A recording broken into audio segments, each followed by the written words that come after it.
Hi guys, জিলিপির packet নিয়ে school থেকে এলাম এইমাত্র। তো দেখলাম টেবিলের পরে আছে, কিন্তু এখন আর খাবো না গো, সকালে ভালো লাগছে না।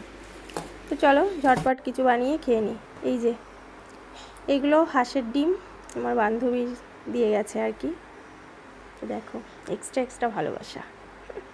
তো যাই হোক, চলো এইটা দিয়েই, এই যে সরিয়ে রেখেছি।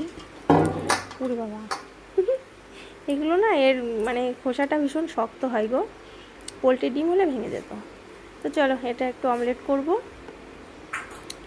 করে আমি আর ছেলে এখন একটু ভাত খাবো। আলু সেদ্ধ আর ডালের ভিতরে মানে চাল ডাল আর আলু দিয়ে মানে সিটি দিয়েছি আর কি কুকারে, আর পেঁয়াজ দিয়ে একটু আম তেল দিয়ে মাখবো, সেই টেস্ট। আর এইটা হলো ডিমের অমলেট, আমি আর ছেলে এখন খাবো। তো চলো আমরা খেয়ে নিই ঝটপট, আর চলে এসো যে যে খাবে, দারুণ টেস্টি খাবার। তো চলো টাটা, বাই বাই।